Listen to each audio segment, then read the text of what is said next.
little bit. Here we go.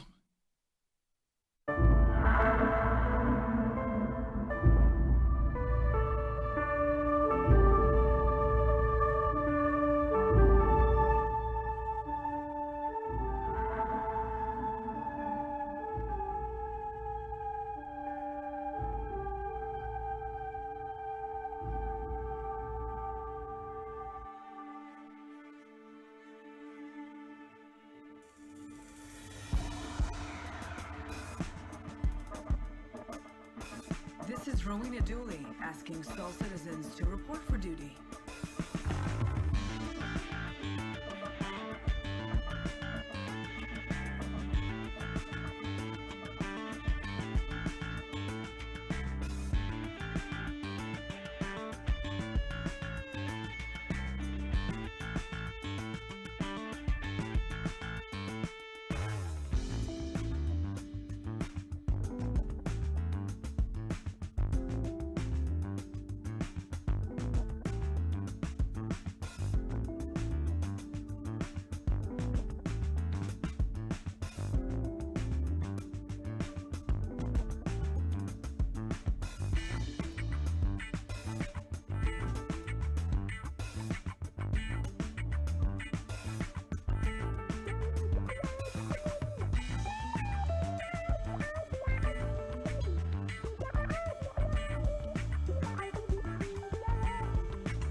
Rowena Dooley asking Sol citizens to report for duty.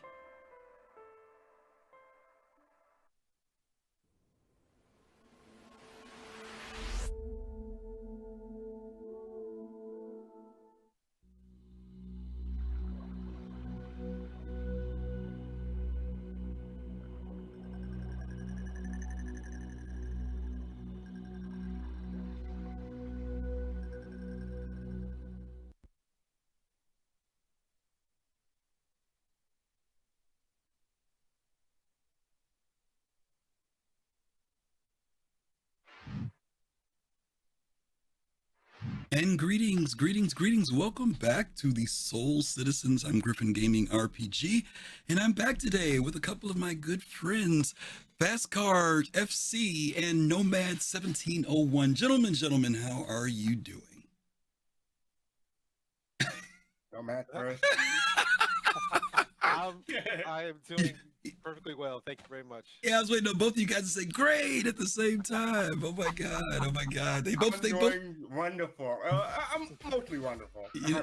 Okay. I was like two deer in the headlights on me. They just left me hanging, y'all. Okay. Anyway. Happy to have you guys here. Oh my goodness, we just got a raid from New Soul Sounds. Thank you, Raiders. Thank you for joining us. New Soul. I want to know the name of those songs, but I'll hit you up with that later. All right. Thank you, New Soul. We appreciate that raid. And also to Anonymous Gifter gave 1 community sub. So thank you as well for that. Thank you for kicking off the show with a great tone. Thank you so much for that. Speaking of supporters, you guys just saw at the beginning of our show, we put out a little dedication there to a good friend of ours and supporter, Stingray67. Stingray's a member over at Squadron. We found out today that he passed this morning. We're going to talk about him a little bit more once more people are on board. But for those of you who may know him, just keep him in your thoughts and prayers, his family. We're going to miss him. Great guy. And we're going to, like I said, talk about him a little bit later in the show. But for now, we are going to cover a continuing subject as we're getting near the end of 2023 or 2953, however you want to look at it. You know, we came up with this idea of doing this show called What Did We Learn? There has been a lot to look back on over the past year in relation to the development of Star Citizen and Squadron 42, but then there's also like a bigger thing to look back on in the sense of this whole process of this development. And over the last few weeks, we've been talking about how one of the things that we hope that our show does for people in our community is keep them informed about what's going on, what's happened in the past, what may happen in the future, and also just to kind of build a stronger gaming community, not just the Soul Citizens community, which you guys are part of, but the whole Star Citizen community. And so I think that there are some takeaways that we can get from CIG. And one of them is one that we hear every week, most recently over the last few years from Disco Lando, Jared Huckabee, where he closes his show saying, "What did we learn?" So that's going to be our theme today, talking about different aspects of what we feel we have learned. Maybe some of you all in the group will have some things that you want to share in the chat as to what you have learned as well as we go through these topics. So if you want to go along with us, and when we hit the topic, when it comes on screen, if it's something that you've learned, feel free to put it in chat. If you just want to hear what we have to say, that's fine. But everybody, I think, is going to have a different story that they're going to tell in relation to their participation in this process of building Star Citizen. So let's go ahead and jump into it a little bit here. These guys are going to kind of share from their head as also maybe what they've written down. I'm going to do the same thing. But I want to open up with this first statement. Disco closed out the last IAC with this statement. And it was after they did the whole thing about the salvage mechanic and the reclaimer and all that. And he opened it up by saying that the path is almost never a straight line when it comes to development. That it's not always a straight line. Thrakazog, thank you as always. We appreciate you for that sub for 28 months. Thank you so much for that. There's Whammer. That was the follow. I was supposed to be thanks for a sub, right? Whammer. He's back. Well, Hammer's, you know what? Hey. Sometimes we're in the middle of stuff, so I don't push him, but if we have time to drop him in, Whammer misses us too. So Lord of the Drip, thank you so much for the 2 community subs as well. Whammer's back for you too. Thank you. We appreciate that. So yeah, I mean, did you guys see ISC this week? Did you guys watch it? Yes. Okay, what did you think about that statement of, the path for development? The path is almost never a straight line. I mean, it's kind of intuitively obvious, but it's so obvious that people miss it, So yeah, the path is almost never a straight line. It's going from A to B in game development is a whole lot of. It's not a it's more like a squiggly thing. Yeah. Oh no, that meme where Chris Roberts is doing all these things with his hand. It's like that basically. Mm. It's like that meme moving with his hands a lot. Okay. But yeah, so yeah, that's what I thought. Okay. Nomad, what about you? Yeah, that's something that always gets to me, especially with Star Citizen development. The way people look at it, as if you're familiar with aviation, Mm-hmm. and so the airplane has a path of predicted line, right? If I fly for another 5-10 minutes, this is where my plane will be. Right. Okay, and it's always a straight line if nothing else changes. Mm. Good So example. obviously, if you're heading for a mountain, at some point you're going to turn. Yeah. Okay, but people look at that line in development and say that's where it's going, and it's going to hit a wall and it's going to be a disaster. No, it's going to change eventually. Yeah. So it's never going to be a straight line. If nothing else changes, yes, it will keep going in a straight line. Yeah. But it's always changing. It's never going to be a perfectly straight line. Yeah. That's I'm going to push back a little bit because everyone knows that the Earth is flat, so everything is straight. Guys, I'm going to boost fastcart up just a little bit. He is on a different mic tonight, so I am going to push him up just a little bit. He was low at the beginning, so hopefully this will be a little bit better. You used a good example. You talked about if there was a mountain, right? And I'm going to push a little bit further too. A mountain is something that is on the charts, and we know that they have to make some adjustments. But I was thinking more like when there's a storm, right? Something that comes up unexpected. And then there has to be a deviation. And sometimes when that happens, your flight gets delayed, right? Then there are those times when some of you all probably had this happen where you get on the plane and they tell you, we're going to arrive a little early because we're actually got a tailwind, which means that the plane is being pushed from the back and things happen faster. And sometimes that's unexpected. Something happens, something unexpected happens that accelerates the process of getting to where you want to go. Example of that would be when we got the whole being able to do seamlessly flying from space down to a planet. Originally, that was going to be down the road. They said, we'll get to that later. But something happened that gave them that push from the back and sped up the process and made something happen a little bit faster than we thought. But there, unfortunately, most of the time, the things that happen are those storms, right? Those things that pop up unexpected. And, here's another, I think there's another key word in that phrase. He didn't say that the path of development is never a straight line. He says it's almost never a straight line, which means that most of the time they've navigated and figured out things. But there are going to be occasions where something deviates, and so I think there's some method to the madness of why Disco does that every week. I think to a certain degree, we may be becoming numb to it because it's kind of like we expect it.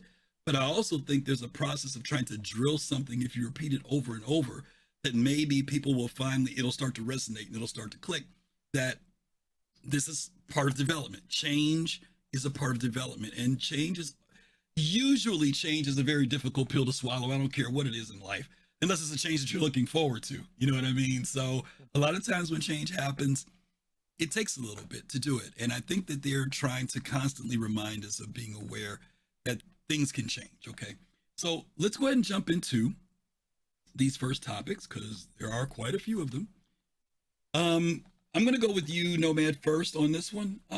What have you learned about game development? I'm just going to keep it broad, nothing specific. You can narrow it down to whatever area, but I don't know, were you into software development before Star Citizen?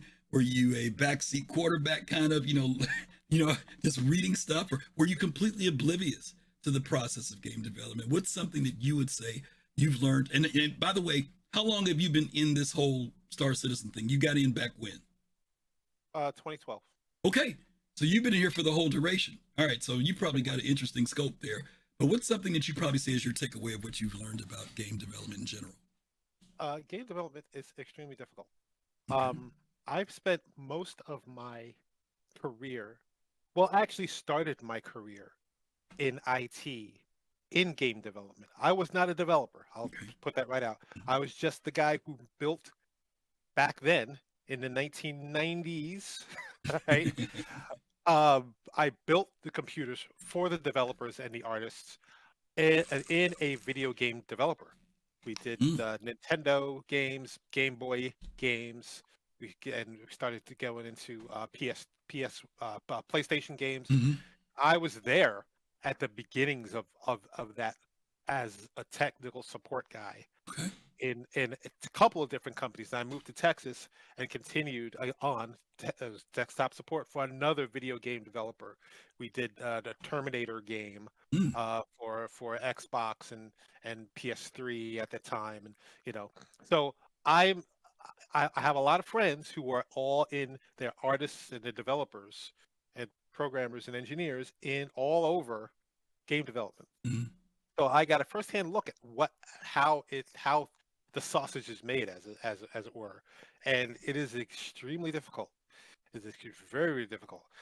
And what Star Citizen and what CIG is doing is opening up their walls to let you see how the sausage is made, and it's a very different experience. People are having a hard time figuring out what's going on. They're showing you so much, and they're basically pouring their hearts out and say, this is what we're doing, because it is a backer-backed game. It's like, here's what we're doing. We're showing you. And that's never been done before. And we say that over and over. This is open development. It's never really been done before, unless maybe you have some Kickstarters that maybe people are a little more hands-on with the development process here and there. But this is a totally different animal. And it's there's a lot of people who are just kind of still wrapping their heads around how and why they're doing the things they're doing. And but yeah, it's like he said, it's almost never a straight line. There's so much going on. There's so many pieces that have to fit together when a development game, especially something of this scale. Well, let me ask you something since you said that. And by the way, we love you too, Drop Yogurt. Thanks for stopping by. Strauss, thank you. Thank you for the subs. We appreciate you as well. Thank you so much. We truly love it. Love it. Love it. Thank you. Hey, So thanks for the subscription. let me ask you this question because you said something that kind of triggered here with me. You said that sometimes the backers are trying to figure it out. Do you think that because we don't have, and I'm not saying we should, do you think that because we don't see the whole picture, that also kind of lends to the frustration? In other words, CIG is giving us a lot of good stuff, right? Oh, But let me give you, tremendous amount of I'll give stuff. you an example. We talked about this yesterday on Voices. When the Vulture came out, we started, everybody loved not everybody, but a lot of people loved the Vulture, right? The one thing that people probably would say, was the whole idea of leaving your seat, moving the boxes, going back up, the walking back and forth, right? But then they put out now tier 2 of that, whatever, tier 1, tier 2 of the Vulture, where they have a buffer in it now. So now you can mine and mine and mine and mine and mine until you get 20 boxes or 15 boxes worth of material, right? Don't have to get out of your seat. And now you can go back in the back and you can eject all your boxes at one time, right? Because I clocked how much time I was spending moving from the seat to the back one time to fill up my ship with about 23 boxes. It took 30 minutes. 30 minutes of walking time. So do you think that because that later fix came, I was frustrated. A lot of us were frustrated before. So, do you think that maybe sometimes we are frustrated because we don't see the end of how things are going to go? We don't say, well, even though they'll tell us, well, this is tier 0 or this is tier 1. Now that we've got the buffer, in fact, a little bit of madness came on yesterday and said he thought he was excited about salvage. Then when he did that mechanic, he said, forget this. And he says now he loves it. And he's back into it because now he's seen the later development of that. So do you think that maybe that's why, because we don't see the whole picture, that also kind of gives frustration? And they can't tell us everything, but do you think that maybe that's the case? Oh, absolutely. Absolutely. It's what we're used to is when a game comes out. Excuse me, please. When a game comes out, when it's getting close to beta and release, they start to tell you, this is what's in it, this is what's in it. And the game comes out and there it is. Right. I think a lot of people mistake information coming from CIG as, here's this new feature, it's in, we're done, we're moving on to the next feature. And it's like, no, this is just an iteration. They're giving you a piece, and it's definitely not going to be the final piece. Yeah. But since it is a game that is playable, we need to get you pieces continually so you can start to iterate and play and continue to play. It is not meant to be, here's the final solution for this, here's the final solution for salvage. Boom, we're done. Yeah.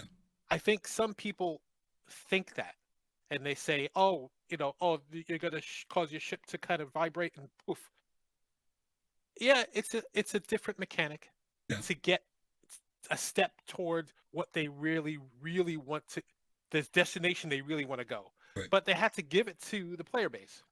Okay. And I think a lot of people get frustrated because they think that this is it. Oh, this is it. They gave this, and what is this? Yeah. I don't like this. Let me jump in here because both Boy Named Doll and Almost Over went somewhere where I wanted to go to on this. I agree with you guys.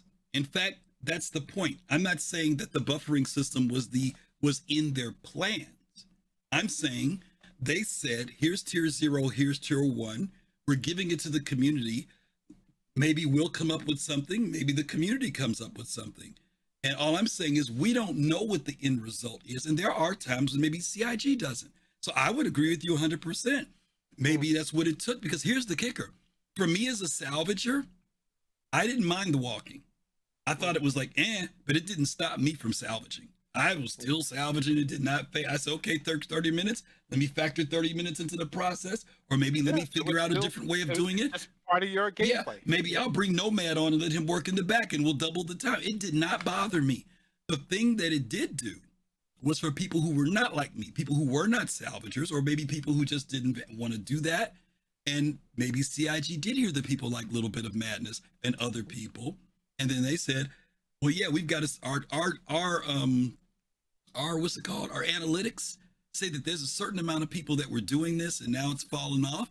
And we've listened to the community, which we hear them tell us all the time. They go to Spectrum and they read, and maybe they said, hey, we got to refine this some more, so it goes to the next level." I agree with you guys 100%. I'm just saying sometimes we do know that was not. Let's put it this way. Feature complete is beta. That's supposed to be what beta is called. When you go to beta, that says all the features you want in are in the game at that point. We're not there. And what Nomad is saying is that a lot of times people think that when something gets dropped, that feature is at beta level, that it's the final thing. And all we're saying is that, and I'm asking, maybe that's part of the frustration, is because we don't know what the end thing is, or we can't see the end thing, that we get a little frustrated sometimes. Yeah. You know? And maybe CIG got surprised by that reaction. It was like, and they came up and said, "Oh, you know what? Maybe we could do that better. Maybe we can keep people from walking back and forth, because that might get to be monotonous gameplay." Yep. Hey, I got an idea. Let's do this. And boom, iteration. There you go. FC, let me jump to you now about game development in general. It was there over. You've been in here since what? 21 years short of 14. 14. Okay, 2014. Okay. So what's yours? You've been in here for 9 years. What have you learned, if there was something in general you learned? So just a caveat, when I heard about this story, I thought it was everything that we learned this year. I didn't know it was going to be like for our entire thing. So my thing is mostly considered for this year. That's but I can say something that I learned knowing one golf swings in the game. No, I'm just kidding. Developers can get really emotional invested in their project. I knew it on an implicit level, but seeing the reaction of developers during and after Speaking brought it to an explicit level, especially seeing Chris Roberts at the end, and seeing everyone, seeing different people like Todd Packey walk up the stage and people almost giving him a chest bump, for celebration. So it goes on to a different point that I'll address later. But yeah, they're really invested in this game. But most of the time, like in game development, people come and go.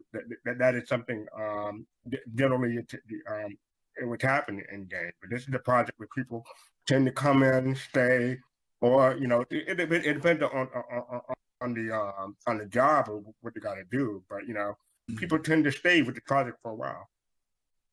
Good point. Very good point. Yeah, I would say about game development, like Nomad, my computer history is old. It's old stuff, right? I go back to basic Fortran, Pascal, COBOL, and a little bit of C+, and that's it, right? But not in the area of game development. But I remember some of the hurdles and difficulties of working within those systems. I can't even imagine. Game stuff blows my mind completely, what they come up with games these days anyway. But I would say the thing that I have learned is every time you think you know where they're going, something can happen to change all that. Even when all the indicators point that this is it.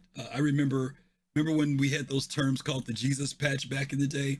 We still have it sometimes. But people know not to use it anymore. But back in the day, I don't know about that. Yeah. Hey, Drunken Lord, thank you for the follow. Remember when we thought that Socks was going to be the final, or we thought that what was the other thing that came up? It was Socks and something else. I can't remember. The iCache. Yeah, iCache. Yeah, and and I think sometimes even the developer may think it, right? Only to find out that nope, there's something else that needs to be done. Right now, we're leaning a lot on the PES, right? The persistent entity streaming, and also making sure that the replication layer and server meshing, right? Those are like the last three big things on the table that we've talked about, that they've talked about. Will that be the end? I don't know. I'm too scared to say it, right? I'm too scared to say it, whether maybe there'll be something else later. I don't know.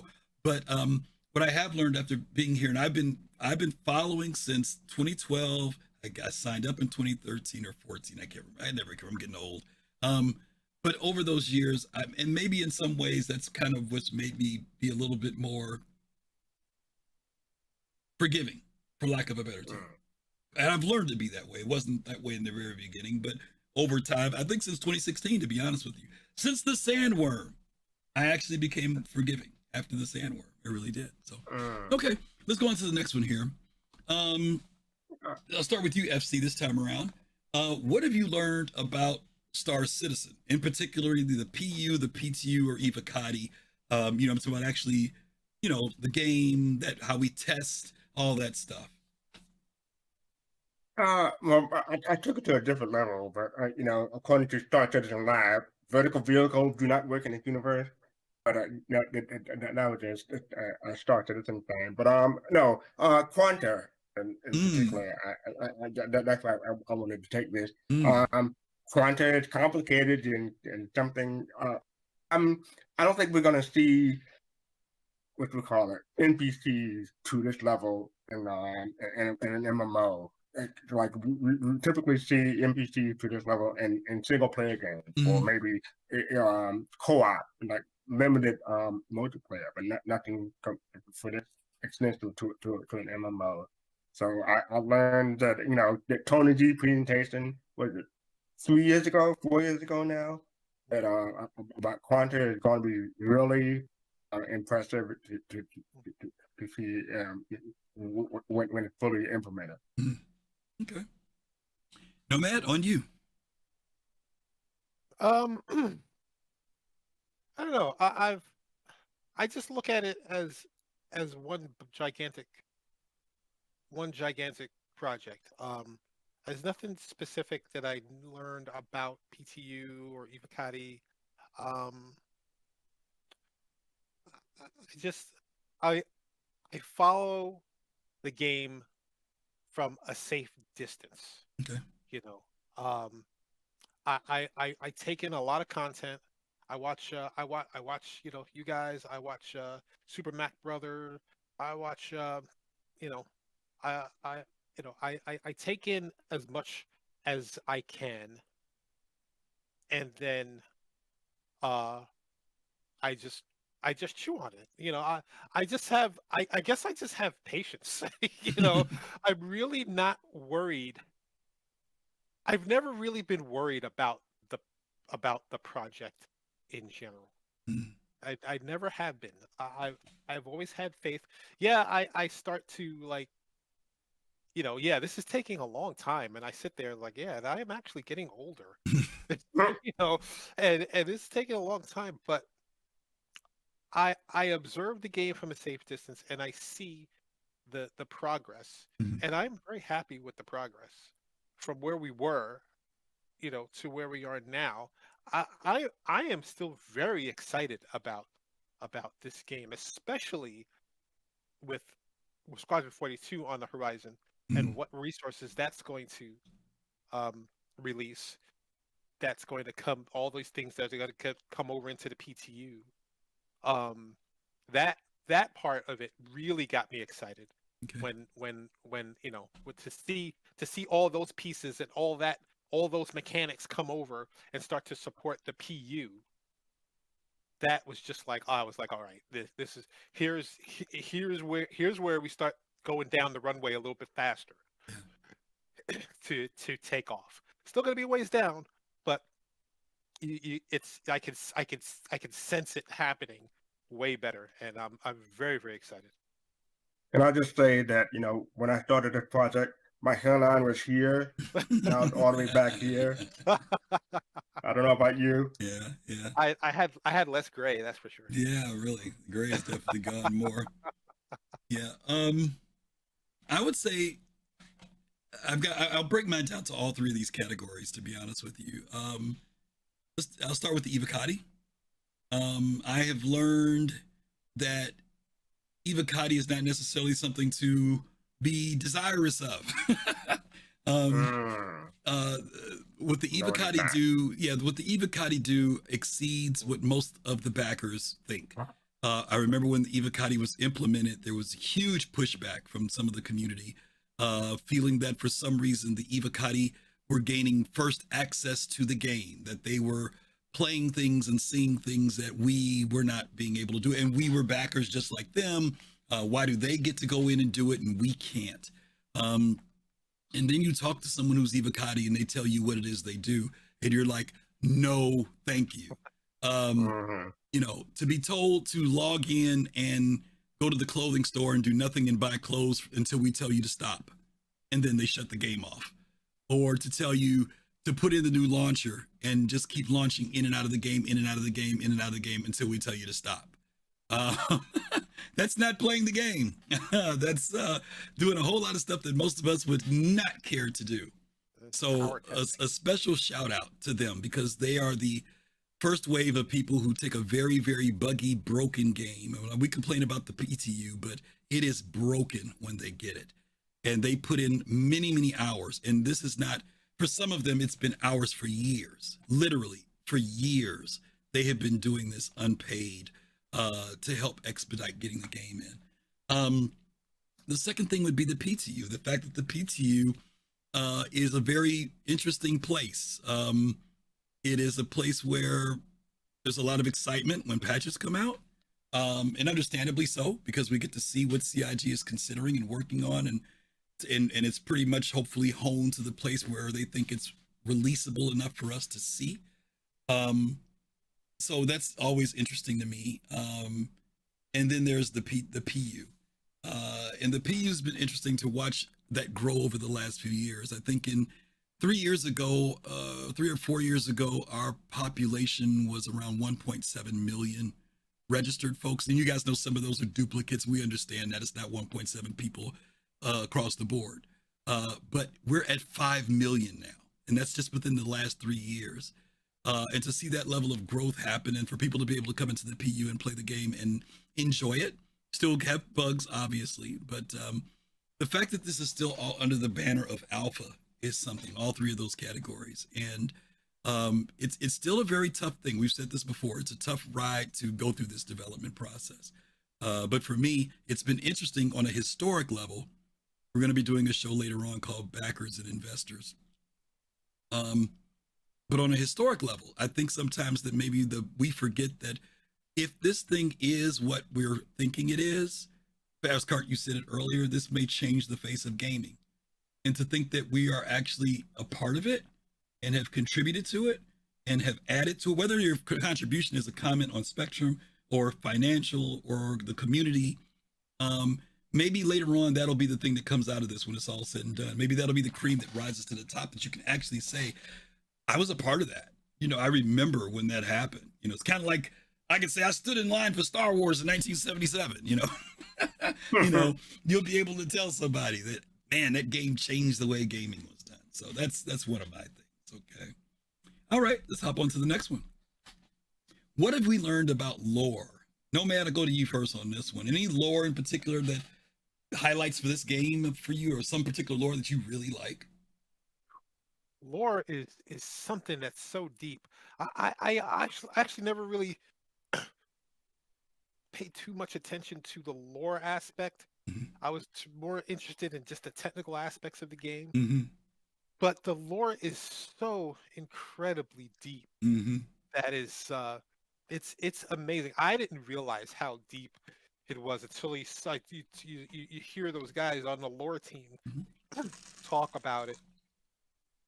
And it, you know, when you know the lore of the background of what's happening in Squadron 42 and how that's going to affect the PU, that got me interested. That piqued my interest. I was like, those connections that you make in Squadron 42 due to the knowledge of the history of the wars and all the different companies that are developing ships and weapons. Like I said, you know, my knowledge of lore is very basic, but it's so deep. I was amazed at how much effort they're putting in. So when this is released, you're going to have there's going to be such a fleshed out backstory to everything that I think it's going to make the game a lot more fun to play because everything or most things are going to have a good reason of why they're there, and it's going to be fascinating, a fascinating thing to see when, it's just going to be a fascinating thing to see when it's all said and done. Okay. FC, lore. I learned, well, especially this year, I learned Molly is a force to be reckoned with. Don't mess with Molly, okay? No. CRG was ramping up their anti-alien sentiment and with graffiti and propaganda. I thought that was interesting, especially during IAE. Yeah. That's something I learned this year. Yeah. But going way back, I think back in 2014, but I think in 2015, and 2016, I decided to go back to go to the first post of lore, and it took me like 5 minutes of scrolling down in the comments to get to the very bottom, and it turned out that the first post was called Today, and when you click on it, it says 2942 because they released it in 2012.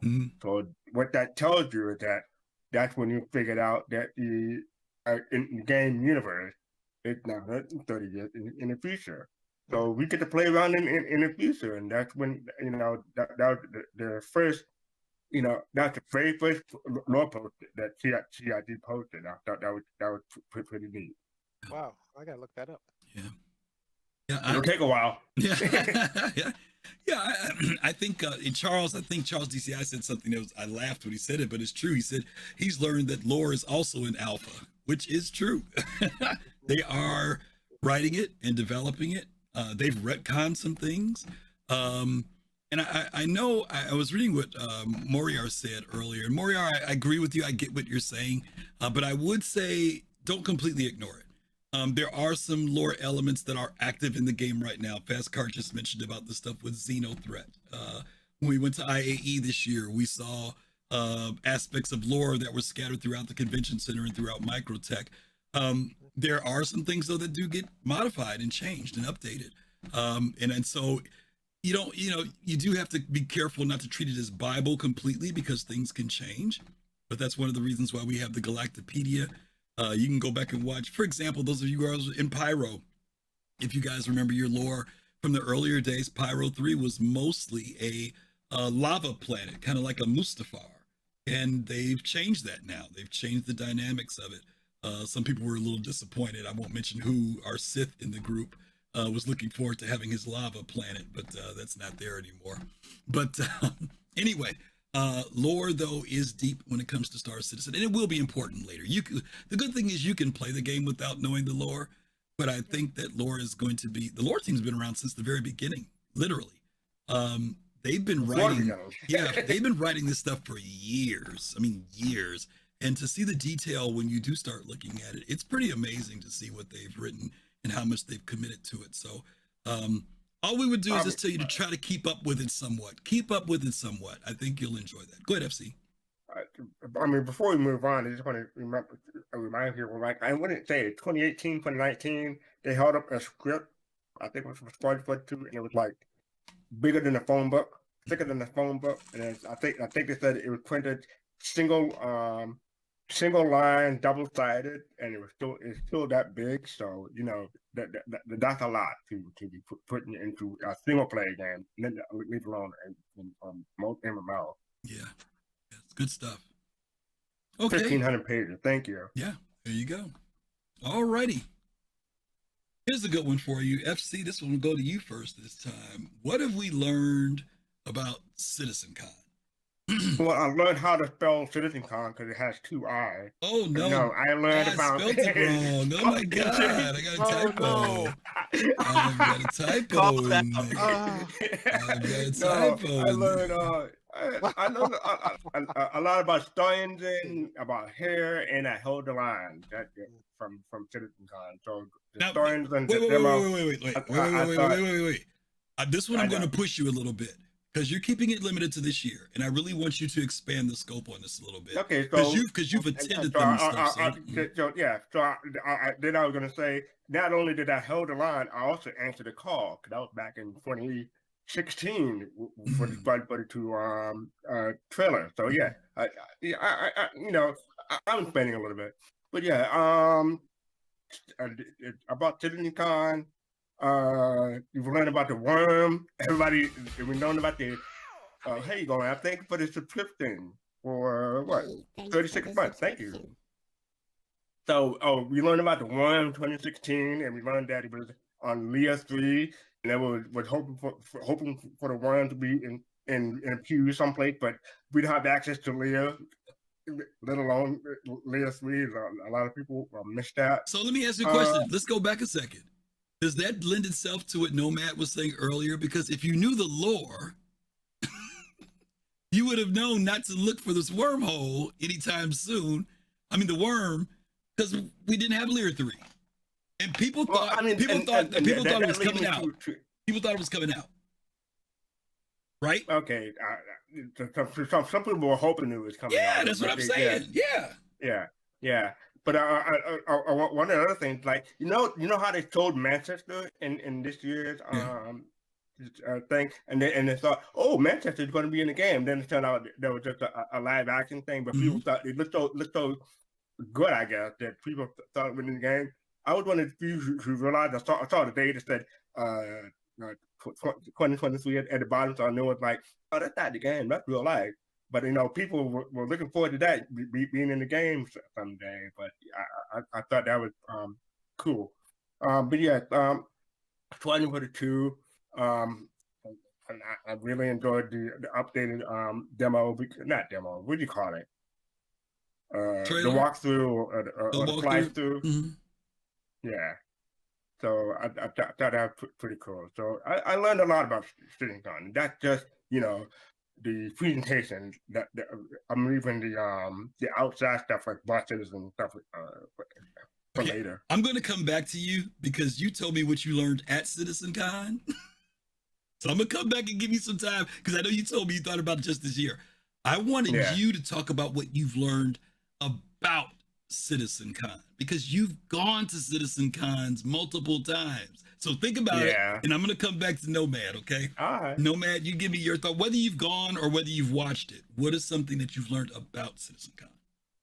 Okay, full disclosure, I've never gone. Okay. I'd like to one day, but I always watch them. Okay. I never miss them. Mm-hmm.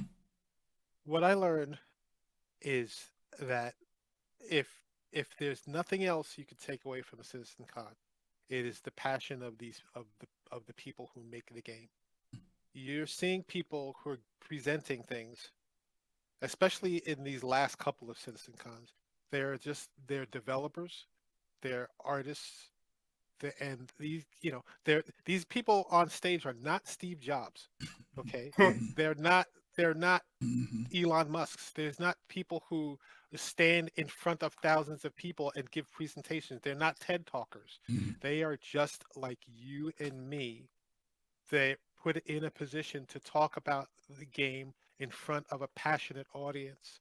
And so if anyone can take anything away from CitizenCon, you're just seeing the heart of the people who are making the game straight from the beating heart of inside the game, of inside the development.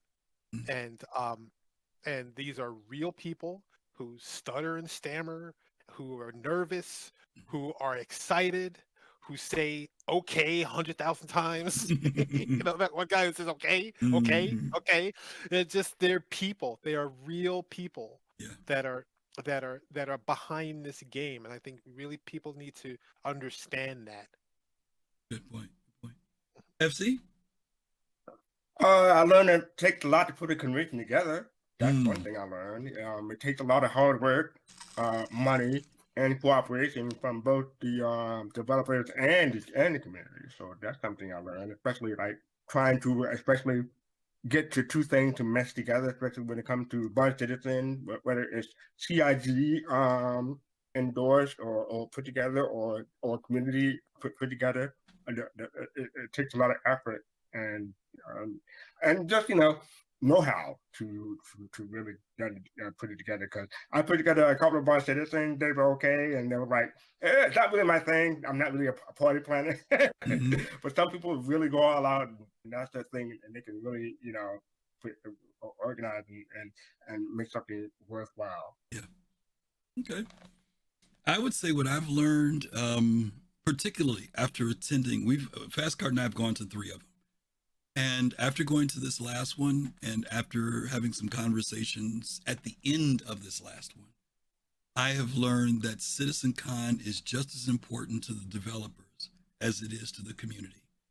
They expressed that over the last 3 years during COVID, how much it impacted them as a company, not actually being able to connect with us in a much more intimate, physical way. Hence why they did the global bar citizens, hence why they promoted getting back together again. That CitizenCon thing has become a part, I think, of the DNA of our culture. The fact that it's a very unusual thing for people to get together for a game that isn't even out yet, per se. And, people say it's out now, but I'm talking about CitizenCons were going on back from 2014, right, Fastcart? 2013, when there was nothing but a freaking hanger module, It's pretty unusual to think that people will fly from all over the globe to meet up for a project like this. People spend thousands of dollars to come here. And guess what? At least when we went this year, we got to play the game. There have been years where there was nothing playable. You just went and looked at some people talking on the stage and you went home. You had a few drinks and went home. So the fact that that level of dedication from both the supporters and backers like us, as well as the employees that work at that company. If you guys came to the Virtual Bar Citizen last week, you'll see there are some CIG employees that faithfully come and hang out with us for 6, 7, 8, 9, 10 hours off the clock on their own. So to me, CitizenCon, like I said, conversations that some of the devs had with us, they expressed how much it meant to them to be able to in person talk to you guys, that it's not something that they take for granted. So that's my speech on that one. Okay. All right, let's hit the next one. What have we learned about backing the project, aka spending money or credit, whichever way you want to look at it? Nomad, we're going to start with you on this one. What have you learned about that? I've learned that it is a very important aspect to this particular game. We have people out there, all those people that you were talking about on stage, this is their job. It's so it is a funded game. We're funding it. We're funding it. Of course they have investors, I think, and whatnot, but we are paying for this game. We're paying their salaries. And so if I can help that in any way, I'd be glad to. Now, again, full disclosure, I had a little bit of personal money issues, not bad. A couple of years ago, I had to stop my subscription, right? My monthly subscription. I am about to restart it again because things have improved. I got smart and said, okay, let's do things better financially. And now I'm at a bit better position. I was like, you know what? I can restart that and start paying my monthly thing again. And I'm happy to do that. In fact, I'll take it a step further. And this might irk some people, but this is my personal opinion. If they decide to say, okay, Star Citizen, you're gonna have to pay $15 a month to play this game when it's released. Take my money. I will absolutely pay that for. Now I know the Gamescape has changed these days, so you don't really, you don't play monthly for like the Division or something like that. But if this is going to help continue development of the game, I'll gladly pay it for this, for a project of this magnitude and a project of these possibilities.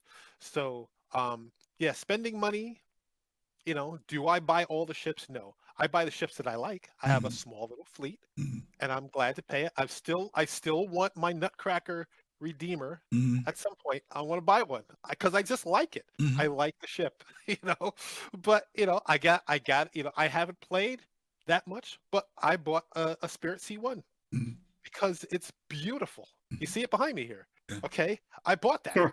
That's why it's there. Mhm. It's wonderful. I went to IAE. I walked on my own ship, and I was like, oh, this is beautiful. And if I help back the game, I'm very happy. So Yeah. spend wisely, spend what you can, Mhm. but you know, it's a project that you want to back it. If you don't. Okay. But don't go buying the whole Legatus project and then thinking that, oh yeah, Mhm. I want to mine with my carrick. You remember that story? You remember that story, yeah? Okay, Be listen, you careful. guys don't know. Whenever we put together the people for the Soul team, we try to bring on people with variety of different backgrounds and feelings, new people, old people to the game. And I want you to know that Nomad is living proof because he said that he likes both the Redeemer and subscriptions. Okay, so he is the definite person who's different in our group. We brought on Mhm. board. Yeah. No, that's fine. You know what, Nomad? You're not the only person who has ever said that if they went to a subscription model, they'd be like okay with it. And for some people, now we know CIG has made a statement they're going to avoid that. But there are Right. people who have that sentiment. If you've played Eve or some other games, some people are used to paying a subscription model and they say, how are they going to fund it? So if they had to do it, I'd do it. But I think we don't have to worry about that. The Right. Redeemer, I don't know about that one. That's a matter of taste. I have no comment on that. No, I'm not mad at the Redeemer. It doesn't bother me at all. I'm just teasing. I'm just teasing. FC, what about you? About backing the project, aka spending money? I mean, no matter touched on this, he stole part of my answer, but I Mhm. mean, budget wisely. You don't need to become a concierge in 2 weeks, Right. and if we did a show with Info on it a bit ago, maybe stealing Griffin's answer a bit, but Hmm. talking about hardware versus shipware, where you want to have a decent PC in order to play Star Citizen, so instead of spending $700 on a Odyssey, maybe you don't put that toward a new graphics card or toward a new PC instead, so that you can play the game well. You can play pretty well on like a 1080 and a mid-tier CPU, 16 gigabytes of RAM. You can play, but you're losing part of the experience if you do it that way. So Yeah. yeah, budget wisely, invest in some hardware, get good peripherals if you want to use joystick or a keyboard and mouse, what have you, and yeah, to try to have fun. I didn't spend too much this year outside of giveaways and CitizenCon. But I also learned that I'm pretty comfortable with my fleet pretty much as is. Except I still want the Mustang Mania. That's the only thing I'm missing in Do you my fleet. feel? I want to keep this focused on the project overall. Overall, Yeah.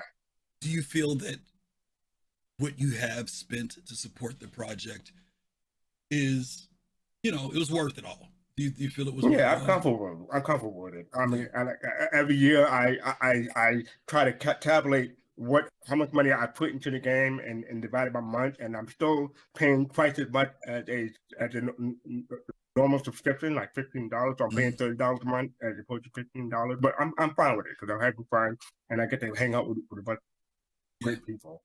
Okay. What have I learned about backing the project, aka spending money?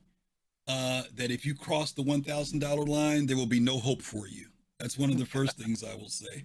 If you cross the $5,000 line, you are definitely need to be in rehab, um, because at that point you're probably going to hit the $10,000 line.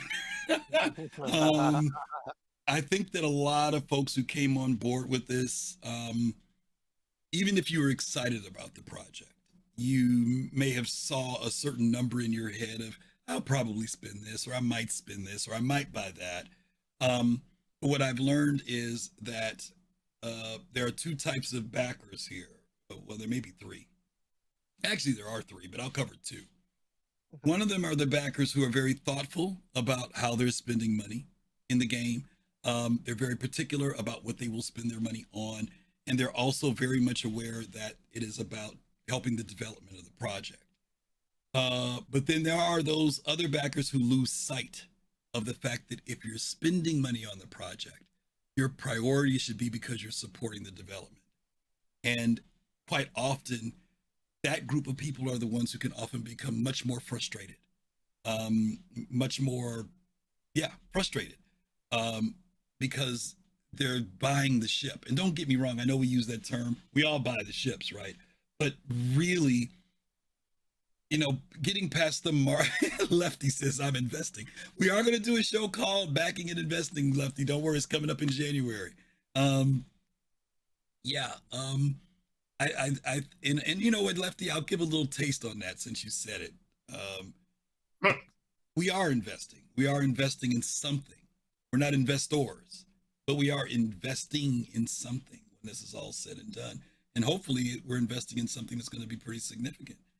Not just to ourselves, but to the gaming community. I'll leave that as the little clue for what the next show is going to be next month. But in the meantime, yeah, go ahead, Fast Car. We're going to say.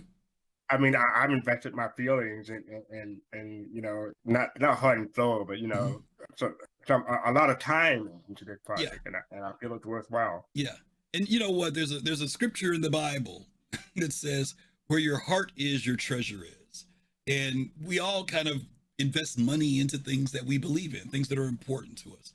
And for many people, to your point, Fast Cart, people are very passionate about this for various reasons. Some people are just excited because it's a new thing. There are other people who are passionate about it because of the vision and the possibilities of what this game could be. And some people have been looking for a game like this for years, and they want to see it happen. So, AKA spending money is a part of the project. Nomad, you said it earlier. Without the backers, without us, we would not be able to have studios and employees and even the vision itself. And it's an interesting tie where money is a part of what we're doing. And without it, and I know sometimes we get frustrated and say, we're not spending any more money on Star Citizen. And some people think that will make the wheels of time speed up faster if funding stops. But I think it would actually be counter to that, because we see what happens when funding stops coming into game companies. That means they have to downsize. That means that the project takes even more time. And sometimes it means that the project never sees the light of day. So anyway. And I just saw something real quick that old Lefty mentioned. That he says he's donating to the future of the gaming. It's something I keep forgetting. Yeah. That they're making game systems that could be used by other games in the future. And that's something I always forget about. I have to be reminded of that. So this is a game engine that could be taken into other things beyond Star Citizen, and it's very exciting. It also could be other games that you're playing in the near future, other than Star Citizen, exactly. Right? So you never know. That's exactly what I'm saying. Other things other than Star Citizen. Yeah, it's going to be amazing. Cool. Alrighty, moving on up. Who had the last one? Was it Fast Cart? Or Nomad had first? FC. You had the first one last time, or were you last? No, I had the last one. All right, so you're first this time. What have you learned about the Star Citizen community all these years? And I think you'll like this answer, Griffin. It's still such a joy to watch folks experience their first Star Citizen experience, whether coming from dangerous, migrating to Star Citizen, or seeing even the Soul team experience the first Citizen Con. That was such a joy and wonderful to see. And it really, I can't really put it into words other than that. It was just especially seeing Yo-Yo and DVD and everyone having fun. I shouldn't name those two, but everyone, who came, and it was an experience, a great experience, especially when we were all sitting at a table. I think it was Fletcher's or Fleming, and we took that picture, and everyone was hanging out, having fun, and I never get tired of it. Okay. Nomad, how about you? What have you learned about the Star Citizen community after all these years? This has to be the most incredible social experience I've had in a while. I'm single. I've never been married. I live a relatively solitary life. But if I look back, most of my social activities is around Star Citizen. Here I am with you guys on a Twitch stream, invited to join Soul Citizens. I was on a virtual Bar Citizen last week for an entire day. A couple weeks before that, I was at a local bar a few minutes from me, hanging out with other Star Citizen backers. There's a guy I keep running into at the supermarket in my town. He has a Drake shirt, and we always stop and get into conversations. And I saw him again at the UPS store a few weeks later, and it's just like you guys are a big part of my social interactions, and I look forward to hanging and being with you guys. I have friends that have nothing to do with gaming, but I see you guys more than them, and they live all around me. I see them at church, I see them here and there, but I spend more more time with the Star Citizen community than I do with anyone else socially, and it's mind-boggling, and it's fantastic. It's cool.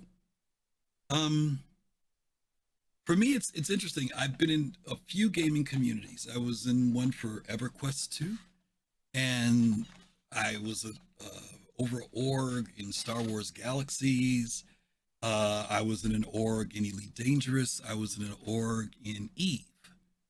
And this particular community, what's been interesting about this community for me is not only am I in an org in this community that I've been in since 2014, I think, 2014, 2015. I've been in that org this whole time, but my friendships extend outside of that org, which is unique because usually it's just the folks in that org that you hang out with. But I know people who are in other orgs and some of them aren't in orgs. You know what I mean? The fact that I've connected with so many people, to me, that kind of makes this whole community experience very different. Also, the obviously the growth of the internet and social media has changed things from 10 years ago, 12 years ago. And the fact that not only am I watching somebody like a Paul Shelley, but that I also can meet a guy like Paul Shelley, or talk to him on Discord. There's all these different dynamics. Normally it would have just been the people in my org. That would have been the bulk of my communication.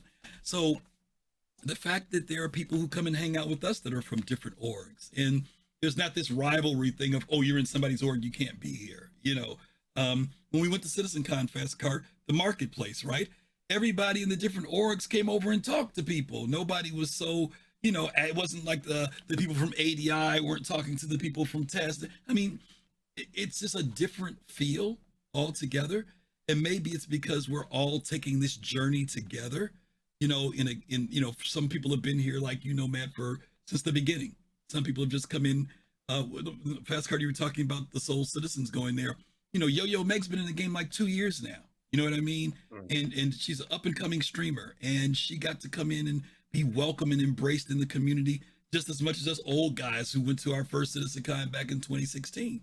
And she even said, when she thought she's worried about whether it was gonna be kind of cliquish or certain people would gravitate. No, everybody was just like, hey, what's up? It's a different feeling in this community. And like all communities, we have our issues and we have things that we're gonna wrestle through and struggle through. But one of the things that you do hear people say when they come in is how nice this community is. How open it is, open and helpful, how diverse it is, helpful to people, all that stuff. So that's something that we've got, and we've got to fight to hold on to that. We really do, because God forbid, I wouldn't want it to slip into some of the communities I've seen. Come launch day, it's going to be tough. All those people coming in. But you know what? I agree. It'll be better, though. Well, you know what? We're a minority, right? When I say that, in the sense of 5 million people is not a lot of people if this thing exponentially grows, right? Let's say that the community grows to 20 million people signed up, right? Or 15 million people signed up. All of us OG, that means all you guys will be OGs. You'll be a part of the minority of the community. But it is important, Fastcart, to your point, that we lay a good foundation, right? Because everything gets built on that. And if the foundation's funky, if we're funky now, it's good. If the cracks are already there, then later on, when the community does grow, we will have to work even harder, to keep things together. So, y'all better preserve what you got. You got something good. Don't be saying, man, we didn't know what we had when we had it. That's the thing I'm going to say about that one. All righty, let's move right along. Here we go. What have we learned about CIG? This one's on you, Nomad, I think, or is it on? Yeah, it's on you this time, I think, right? Yeah, I think, yeah. That's a hard one because I've just been with them for so long. Mm-hmm. I've learned that it's a company that is a developer, like we were talking about before, about building a game engine. It's like they're kind of morphing into a game engine developer. Mm-hmm. All these tool sets and all these things that they're building in the background, as I said before, are going to be useful in other games and other genres. And so they're building a company that can go into the future with something more than just the PU and Squadron 42. They could sell their talent and their technology to other companies Mm-hmm. and push gaming forward. The things that they're going to do with this game is going to push gaming. If other companies start to adopt these type of things, these type of systems, it's going to push gaming. It's just going to push things forward to an unimaginable way, and it's going to be nothing but greatness for gaming here on out. So CIG is a very smart company. It's something that I don't really realize when I'm watching them. Chris Roberts has morphed from movie director to game developer to what he's doing now, Mm-hmm. and is building something for the future of gaming and of development. And yeah, CIG is a very, very interesting company that's doing things that no one else really has done uh in this has ever done really before. Okay. FC? So I got my this year answer and my overall answer. My overall answer is CIG is still growing. It's had been Mm. growing since the Mm. beginning. They started with, a handful of people, I want to say less than 50 in 2012. Mm. And then they kept on expanding. And then, like, I want to say 2018, I want to say 750 in 2018. And then 1100 in 2020, well, no, got closer to this year, 1100 this year. But they want to go up to 1500. And, going from 50 to 1500 is a big deal, especially for a company like that. So CRG is still growing. I got to hang out with a bunch of developers at the Cantina Bar in LA at the Citizen Car, and I really got to see how they cut loose when they aren't under pressure, or after they've been under tremendous pressure, and what was causing all the pressure was over. So Jared keeps trying to show us these devs are just regular people, and I got to see that in action. So I thought that was neat. But what happened in the Cantina Bar stays in the Cantina Bar until Galactica posted on social media. Okay. I'm going to ride a little bit on yours, FC. What I've learned about CIG is not only are they a growing company, but they are like a business. And like all businesses, when they're growing, sometimes they get it right and sometimes they don't. I think sometimes there's an expectation that every decision will be the right decision. And to your point, Fastcart, when we kicked off the show, that there will be a straight line, right? Even with the roadmaps and the progress trackers, that there will be direct to. And then when something happens, sometimes it's just something out of their control. Sometimes it's a technical issue, right? Technology just does not permit sometimes it's a process issue of the way something is implemented. Sometimes it's just a plain old what we call bad decision. We've seen that. We've seen times where they've said some things that, ooh, CIG, that was not the right thing to say. Or carrot killer. Yeah, yeah, carrot killer, or I mean, we've just seen, and they're human. Maybe that's what I've learned. They're human, and that's true. And obviously we don't want to see a lot of mistakes because there's money invested and there's time invested, but the fact that there's more successes than failures, from as far as I'm concerned. There are more successes than failures. But because I was a business owner, I've had a couple businesses, and I did well with the businesses that I started. But I also remember, man, there were some decisions I thought were spot on, and they weren't. Or, I faux pas, something was messed up, or I got set back. That happens in business. And so, to your point, fastcart, starting out with, I think there was like 8, 10 people. I can't remember how many there were in the very beginning. It was less. Yeah, I just be safe and say less than 50. It was yeah. It was some small amount of people, but to watch it grow to where they are now, acquisition of Turbulent, they're 1,300. Like you said, they want to get to 1,500. We've been able to watch them grow.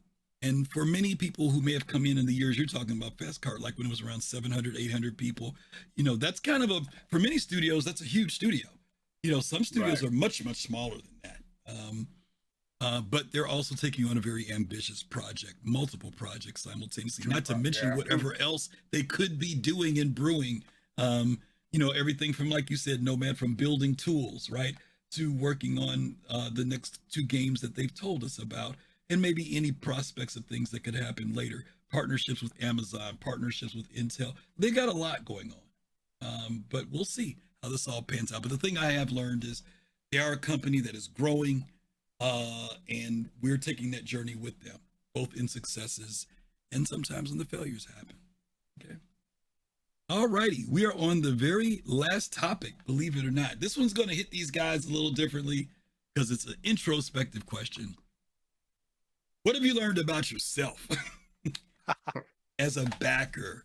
And those of you in chat, if you want to chime in on this, we're reading the chat as we're sitting here, so we're catching all this cool stuff you guys are saying. But as a backer, FC, I'll go to you first on this one. What have you learned about yourself, 10 years into, or 8 years, 9 years into this project? What have you learned? Learned that I'm patient. I'm willing to have wait for good things to come to those who wait. As the saying goes, I've been waiting for my BMM, been waiting for the endeavor. I've learned that I'm patient, as opposed to this day and age where so many gamers are impatient. They want everything now, and that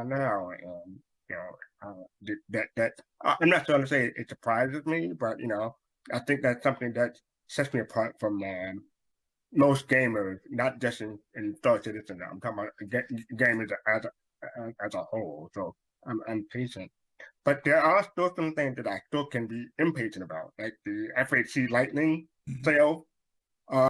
When it became available, I was surprised. I was really surprised that it became available. I immediately jumped on it.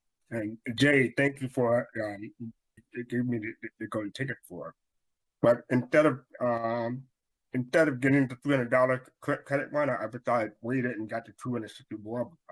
But I was going to Citizen Card. I didn't know my budget would be like after Citizen Card, and golden ticket thing was only for 2 weeks.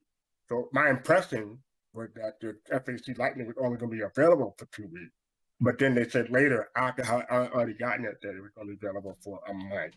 So one time my impatience bit me in the butt. By the way, my FHC Lightning does have 120 months insurance on it now. People should check their hangers. Those are still rolling out. I'm going to challenge you that you weren't patient, because if you were patient, you'd have waited for Squadron 42 and earned it that way. No. Because the thing is, I said it before. Like they said that it's coming out for Squadron 42. You just got to complete it. Right.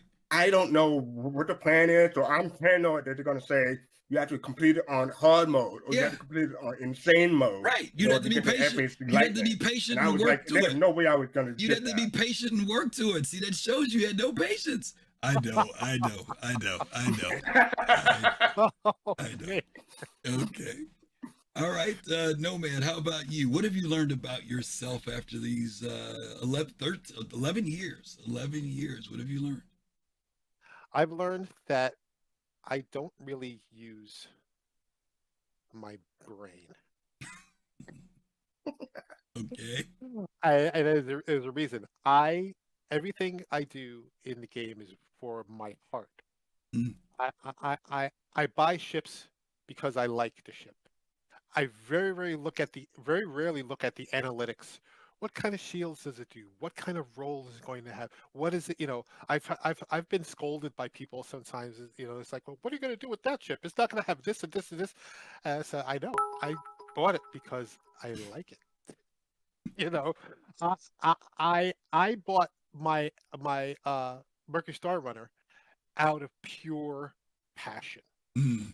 Okay, pure passion. Never being able to get my Millennium Falcon in Star Wars Galaxies, and when I realized what this ship was, I immediately bought it. It had been out for a while. It had been sitting there for a while. I like telling this story real quick because when I saw it, I was thinking.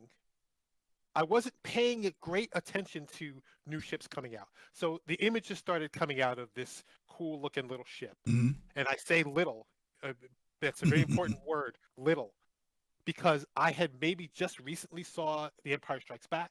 Mm. I thought it was a snow speeder, something that barely fit 2 people. Just the shape of it. And I just wasn't paying attention to it for months. Mm-hmm. Okay. Until one day, I saw a picture of it sitting on the ground from behind, and the ramp was open. And I saw it, and then I saw this little person underneath it. And I literally gasped. I was like, oh, that thing is huge. I bought it the next week. Okay? I was that passionate about it. So I bought it with my heart, not my head.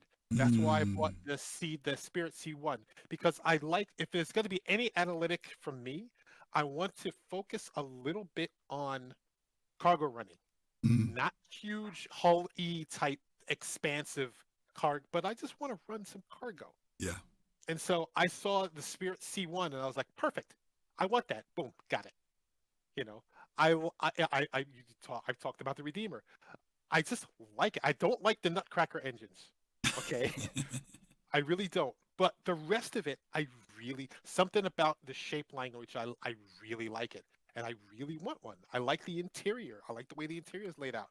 I just like it. Okay. And so I tend to back with my heart, not my head. Okay. But I temper it. So, but it seems like that's the only ship that stole your heart like that was your MSR. Is that right? That's the absolutely. One that stole your heart. Absolutely. Okay. I bought other ships. I had other ships before, but that one grabbed me. It was like a punch in the face. I was like, I have to have that ship. It was purely out of heart. Okay. All right. Fair enough. I can't be mad at you for that. Let's see. What do I want to say for me? What have I learned about myself? What I've learned about myself in relation to this is the level of commitment that I've had to this game and the community. I want to go back on something you said earlier, Nomad, about how much time you find yourself investing in this thing. And I do have, like you, I've got people outside of this and friends and a whole bunch of people. But it is amazing to see how much time I invest in sometimes just coming into Discord and just hanging out. And I might be working on this end of this, of the computer on something entirely different, but I'll still find myself sitting in a room, or when I'm driving in my car, I'm listening to someone's YouTube video or someone's Twitch stream. I really am amazed at how much this is around me a lot. Some of it is due to what we do here, to keep up with things and research, But then there are times when I ask myself, if we weren't doing this, would I still be doing it? And there's a part of me that feels like I still would be tuning into all the shows and listening, you know. So the fact that it has consumed so much of my personal time but also my personal commitment to being here is something that has really surprised me. It has a huge impact on me, and the people have had a huge impact on me. So that's probably the thing I've learned. I don't think I ever thought I would get that deep into a game. With Star Wars Galaxies, I was really in Galaxy, man. I had so much stuff, books and notebooks, but this is on a whole different level of where I am. That's, yeah, you guys have had a big impact on me. Probably it for that one. Okay. We had some interesting comments that were in here. Do we have any questions, Fastcart? Nope, I just put it up. No questions. No questions. Wow. Okay. Yeah, people have been saying a whole lot of stuff. I think there's been question in chat. Like someone asked me, have I ever bought a ship out of pure luck? And I said the Temple Ranger, but other than that, not really. Yeah. I know your answer is just 600i. So yeah, 600i was my passion by Nomad. Like I've told the story a million times to the folks here. We were at VerseCon and in Austin. Fastcart was down there, and that commercial came on. First of all, I'm a musician, right? I played violin, like trained for like 11 years, so it opens up with that whole violin thing and everything, you know. And man, when that thing popped on the screen, I was like, I don't care what this does. I'm buying that ship. There was no interior shots. There was nothing that said what the 600i was. All I knew was I want that ship. So that was my passion when Nomad was buying the 600. I laughed at, I think it was almost over when the question came up about what have you learned about yourself? And I think he said that I have no self-control. I think that was his response. You ain't the only one. But yeah, that was it. Okay. We have hit all of our very cool questions, and we want to kind of remind you guys about this again. Statement that Disco made last week on ISC at the very end. What have we learned? The path is almost never a straight line when it comes to development in this project. So hopefully that'll be something that we will keep in mind as we continue on this journey to Star Citizen and Squadron 42 and whatever else CIG may have lined up for us in the future. Okie dokie. Well, we can move on to our final pieces here. Hopefully you guys did learn something about what we talked about today. You guys threw up some really cool stuff. I'm trying to read so much stuff that you guys were putting in the chat there, but a lot of great comments of things that people have learned about this project. Let's talk about what we've got coming up. We have a few things coming up. FC, you want to talk a little bit about what we got coming up this week? Yeah, hopefully. Thursday, 9 p.m. Thursday, 9 p.m. Eastern, 2 a.m. UTC. Hopefully, we have a Soul Talk if I can get my PC up and running again. But yeah, that's what we cover. What's going on this week in Star Citizen? We cover ISC. We cover Star Citizen Live if there's one. Cover the sneak peek, and this is your chance to come in and talk with me, all right? Because we're more of a roundtable discussion and give us your thoughts about the different topics and issues that came up that week. So yeah, that is Soul Talk on Thursday, 9 p.m. Eastern, 2 a.m. UTC. Awesome sauce. And on Saturday, this Saturday is going to be what, the 17th and the 16th? I think I'm free. We'll be having Soul Voices. That's our one-on-one show where you guys get to come in and talk and share your thoughts on topics we picked from Spectrum and Reddit, cool places like that. And you get to come in and talk one-on-one. You have the whole floor to yourself and come in and talk to me about your thoughts about aspects of the development and the project and all that good stuff. And we will do that on Saturdays at 3 p.m. Eastern time. Hopefully you guys can join us for that. Next Sunday, we are going to be doing our holiday special a week earlier than usual, but that's because we are going to give you and the Soul team a break off for the holiday for Christmas Eve. So we will not be doing a show. We're not working on Christmas Eve? No, humbug. No, we are not. We are going to allow people to enjoy their friends and family or their isolation, whatever it is they want to do on Christmas Eve. So next week we'll be doing our annual holiday wishes show. where folks from the team will come on board and talk about the things that they're going to be wishing for next year, for Star Citizen, for the community, all that good stuff. That'll be going on next week. So hopefully you guys will be able to join us for that. Other than that, I think we covered everything, if I'm not mistaken. We are going to just real quick. We opened up the show today talking about we had the loss in our community. A good friend of ours, he's a member over at Test Squadron. He has visited with us many a times. He has subscribed to us, supported us. He catch me almost every week when I talk to him, and he said, "Griff, I watched your show. Really enjoyed what you guys do." Sweetheart of a guy. Stingray 67. Some of you guys have seen Stingray in the chat before. Never got a chance to come to a CitizenCon. He wanted to be able to come and make it to one, but we lost him today. He passed away this morning. Our condolences to his family, his wife Jennifer. He has, I think, 3 children, and just such a loss. And I sat around for a little while, and all I could think of is how much we know each other, and then also at the same time how much we don't know each other. You get a voice that's so familiar and friendly, and you hear them every day, and you really feel like you know that person, but you never get that chance to meet them one-on-one, to shake their hand or hug them or see them laugh or smile. So, once again, condolences to the family. That's another loss within our community. But Stingray will always remember you, and hopefully we will see you one day in the verse. So we want to give that love to him and his family. We're going to send you guys over to Maiden Ariana for our raid tonight. Don't forget to check out our merch. Follow us on our live streams. Hopefully you guys could join us next Sunday for our final show for 2023, 2953. And as always, we tell you guys, as usual, peace, love, and soul. Take care of yourself. Stay safe. We love you. And we'll see you real soon. Take care. Good night.